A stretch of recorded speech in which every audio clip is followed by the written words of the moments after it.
Chapter 10 of our text deals with communication in close relationships. We've looked at communication in friendships, and now we're looking at communication in the family. So, how would you define family? It was an easy question to answer for most people a generation ago. There were certain common attributes, and that is a shared residence, producing or adopting children by different sexed adults, and socially approved sexual relationships. Things have changed, certainly.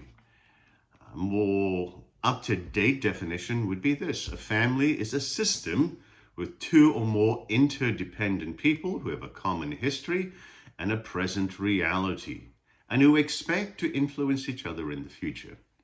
So, let's look at how the family is formed, maintained, and based on communication itself. And this is done through family narratives. Family narratives are those shared stories that provide somewhat of a plot line or a storyline that keep relationships operating in a harmonious fashion.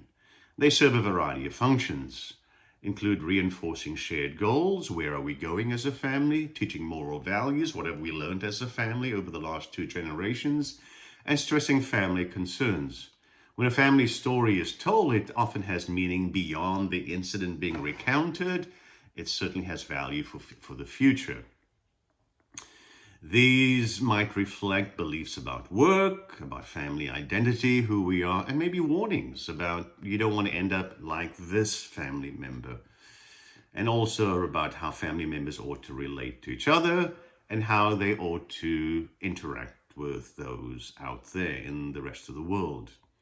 One study showed that families who regularly engage in positive storytelling, that is, focusing on achievements and using we language, have high levels of functioning, and they certainly are satisfied with each other. These narratives are remembered, relived, and of course they are retold as they pass from one generation to the next.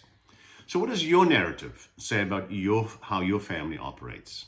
What is the underlying moral to the story? How has that influenced the way you view people outside of your family? Families communicate because of certain rituals and rules. And these are created through communication. So some rituals are centered on celebrations. Other rituals are part of everyday life. Those in regard to celebrations might be birthdays, Thanksgiving, Christmas. Other rituals are part of everyday life, and that is how to say I love you, a variety of things that people do. So rituals aren't the only way that families create their own communication systems. Families also have their own rules about a variety of communication practices. Some rules are discussed, others are not discussed, but they are just as important. Some topics of conversation are allowed and encouraged in most families.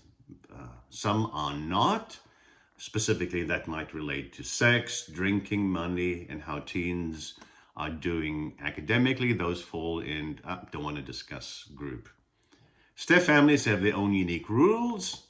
Stepchildren report more topic avoidance with their step parents than with their parents. Families have certain communication patterns, and the first one we have to remember is that families are communication systems. Group members interact with each other to form a whole. So the first notion is that family members are interdependent. So if something is connected, when you move something or change something in one place, that change reverberates throughout the system. And certainly that is true of the family. One family member's feelings and behaviors affect all the other family members. So each event is a reaction to the family's history, and each event shapes future interaction within the family as well. A family is more than the sum of its parts. Even if you knew each member of the family, you still wouldn't understand the family as a family system until you saw them interacting together. And when they interact together, new ways of communicating emerge. Excuse me. Families have systems within the larger system. 6 communication subsystems have been identified, that between mother and father, between mother and son, between mother and daughter, between father and son, father and daughter, and then between the siblings themselves. Conversation and conformity in the family. So there are basically two constructs here, and that is, of course, conversation orientation involves the degree to which families favor an open climate of discussion on a wide array of topics. So families either have a high conversation orientation or a low conversation orientation. Those with a high conversation orientation interact freely, frequently, spontaneously, with very few limitations regarding topic or time spent interacting. They enjoy telling family narratives and they strengthen their bonds by doing so. Families with a low conversation orientation don't often interact or discuss their thoughts and feelings with one another, whereas families with a strong conversation orientation regard the communication itself as orientation. That's conversation orientation. Conformity orientation refers to how much a family stresses uniformity of values, being on the same page in terms of values, beliefs, and attitudes. High conformity families seek harmony, interdependence, and obedience. It's very hierarchical, and some members have more authority than others, whereas a low conformity orientation is characterized by individuality, independence, and equality. So they're basically, if you look at these two constructs, there are four different permutations, combinations, you might say, and they are consensual, pluralistic, protective, and laissez-faire. So let's look at the first one, consensual. In a consensual family, it is high in conformity and high in conversation. And there's a tension there between the pressure to agree, that is the conformity, and preserve the hierarchy, and the pressure to create an open communication and exploration system of speaking. Pluralistic families are high in conversation and low in conformity orientation. So the communication is open and unrestrained, with all the family members contributing equally on their own merits, but there's no pressure to conform, and so a decision would emerge from the discussions involved. Protective families are low in conversation and high in conformity. So there's the emphasis is on obedience to authority and the reluctance to share thoughts and feelings. Parents decide, their word is final. Laissez-faire families are both low in conversation and conformity. And there's a certain amount of emotional distance. They lack involvement with each other, individual decision making. Whatever you want to do is fine with me. Whatever I'm going to do should be fine with you.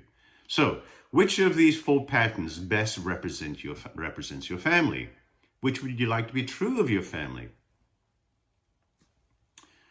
A growing body of research suggests that communication patterns are more productive and satisfying than others, that some are more productive and satisfying than others. So young adults from consensual and pluralistic families are more confident listeners, more intellectually flexible than those from protective and laissez-faire backgrounds. Offspring from pluralistic families are less verbally aggressive than those from other types. A protective parental approach leads to more emotional suppression in children and to lower satisfaction, for all members of a family. Fathers tend to be confrontational and pressuring during conflicts in high conformity families, but they are peacemakers in pluralistic ones. So open communication and shared decision making produces better results than power plays and a refusal to have open dialogue. So what's your family communication pattern like? Look at the instrument on page 307 and discover what your family communication pattern is like.